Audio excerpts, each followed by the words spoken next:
No, this is not some sort of ruse that I threw together to get your attention. This isn't some attempt to best the YouTube algorithm. This is a real thing. Like, Omegle is gone. It's been taken down completely. Not, like, involuntarily. The owner himself took it down, but this is genuinely huge. It's genuinely massive. And to some, you might see this as like a massive W, and to others, a massive L. I'm sorry to put it into Fortnite terms for you, but love it or hate it, this site was a massive part of the internet from 2009 all the way up until yesterday when it was taken down. And the owner himself made a massive letter about this entire thing. And when I say massive, like, holy shit, like, he should get graded for this. Like, this should be for school. And I wanted to break it down in a video really quickly, but before I do that, I wanted to kind of summarize what Omegle is as a website, because I feel like not everyone knows what it is, not everyone has used it, it's just more like an OG internet thing. But for those of you unaware, Omegle is an anonymous calling site. You can, you go on, you turn your webcam on, you don't even need to turn your webcam on, really. You go on, you click random, call a random person, and it calls someone. They pop up on your screen, you can text them, you can talk to them, you can scream at them, whatever you want to do, because it's anonymous. You don't know them, you don't see them ever again, unless you randomly get queued to them again, and then it's really awkward. But it is kind of a place where you could just meet people, and that's kind of great, you know? Like, it's a great little way that you can just make friends. You could get their phone number, you could get their Discord, but at the end of the day, you might never see those people again. And of course, anonymous sites like that become a breeding ground for some terrible, terrible stuff. And in this huge letter he writes to his community, it's not really a community, you can't really have a community if no one knows each other, but the letter he writes to his community, he talks about how over time there was a buildup of not only really aggressively racist and mean people who just, that's not really the real problem. The real problem came when it came to adults contacting children.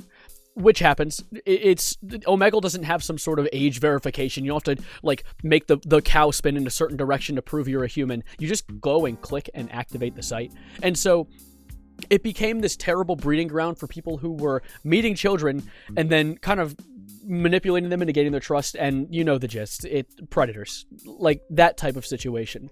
And in this letter that he wrote, he talks about how Omegle has actually cooperated with law enforcement to get some of these people to go to prison. Like, I love the way he worded it. He said there are some people, he put it in quotes, rotting in jail right now because of Omegle, which is great. Like, that's great. Like there is no downside to putting a predator in prison. Like, EDP should be. But this is really sad to see the site go down. What he said was, over time, like, while he did cooperate with law enforcement to get a lot of these sites taken down, over time it just became too much.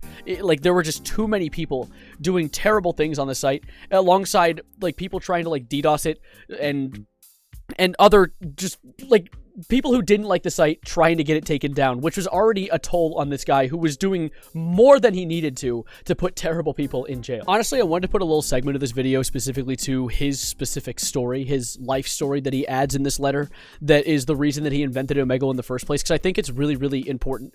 See, he talks about how when he was younger, he experienced assault himself, and so he used the internet as an escape, a place where no matter what, at the end of the day, if you say no, you can just log off. You can get away from it all. You can log off Twitter if someone's bullying you, because that's right. Like, that is a place, the internet is a place where you can learn anything, you can find anything, but over time, especially in recent years with the pandemic and growing political issues, it's become a very divisive place. Which is really sad, because the internet's kind of gone from this little community of people who can all just learn and talk and communicate while arguing occasionally, of course, because debating is natural, to a place where it's kind of like war. It's like a constant civil war between people who believe in a certain thing and believe in another thing, which kind of sucks, because as a person, personally, when I started making my content, I wanted to try and build in every way against that type of mentality. My goal with my community itself is to be a place where you can just exist. You can just exist and be happy and be cool with each other, because we are all humans experiencing a human experience. And I think that's something I have in common with this guy. I also think something really, really cute is when he first starts the letter, he says, "Dear strangers," which is cute, because that's not like something he named your community of people who use Omegle, but it is kind of a good way to, like, talk about the Omegle community, because it's all anonymous. It's all people who will never know each other until you find some extra way to connect outside of Omegle. And that's kind of what made Omegle as a site special. And of course, I feel like I would be at a loss if I didn't include the final paragraph of this entire letter. And if you want to read it yourself, I'll link Omegle in the description below, because it's literally just Omegle's site that has this now.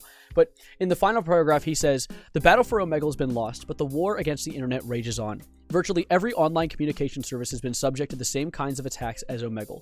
And while some of them are much larger companies with much greater resources, they all have their breaking points somewhere. I worry that unless the tide turns soon, the internet I fell in love with may cease to exist, and in its place we'll have something closer to a souped-up version of TV, focused largely on passive consumption with much less opportunity for active participation and genuine human connection. If that sounds like a bad idea to you, please consider donating to the Electric Frontier Foundation, an organization that fights for your rights online." And then he says, "From the bottom of my heart, thank you to everyone who's made used Omegle for positive purposes, and to everyone who's contributed to the site's success in any way. I'm so sorry I couldn't keep fighting for you."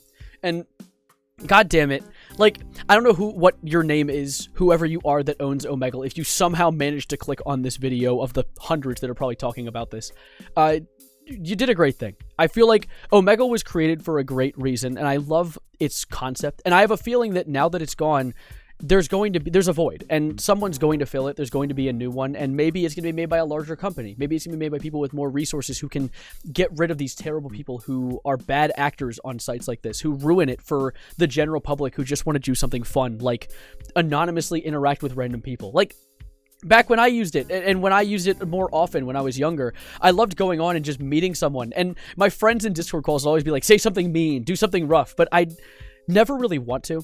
I'd always sit there and just have a genuine communication, a nice conversation with someone, and then I'd say goodbye and go on with my day. And it's something I've always loved. I've always loved the idea of making someone feel a little better, and I think that's one of the reasons that it made me want to start making videos in the first place. Of course, as well, fighting the idea of passive consumption. I'm not going to sit here and just go watch some baseball or something, or go watch some large YouTubers talk about Prime all day or boxing.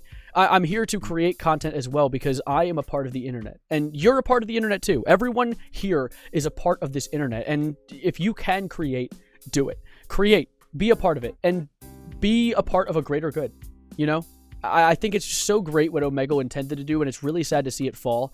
And I can see what he means by other sites experiencing the same thing, especially sites like Twitter, also known as X, unfortunately, experiencing so much hate and so much aggression on a daily basis. And who knows where things are going to go. I definitely think there's going to be more before it gets better, but for now, it's kind of sad, you know? And I want to talk about it in a video, and I want to tell you guys about it because I found it sad, and you need to know about it as well. But of course, this is going to be where I sign off. I appreciate you guys spending some time with me. I'm sorry this wasn't a more jokey video today, but I really wanted to talk about this because Omegle is massive, and it's something that I really, really loved. I mean, it was one of the things I streamed back when it was allowed to be streamed on Twitch, and when it existed.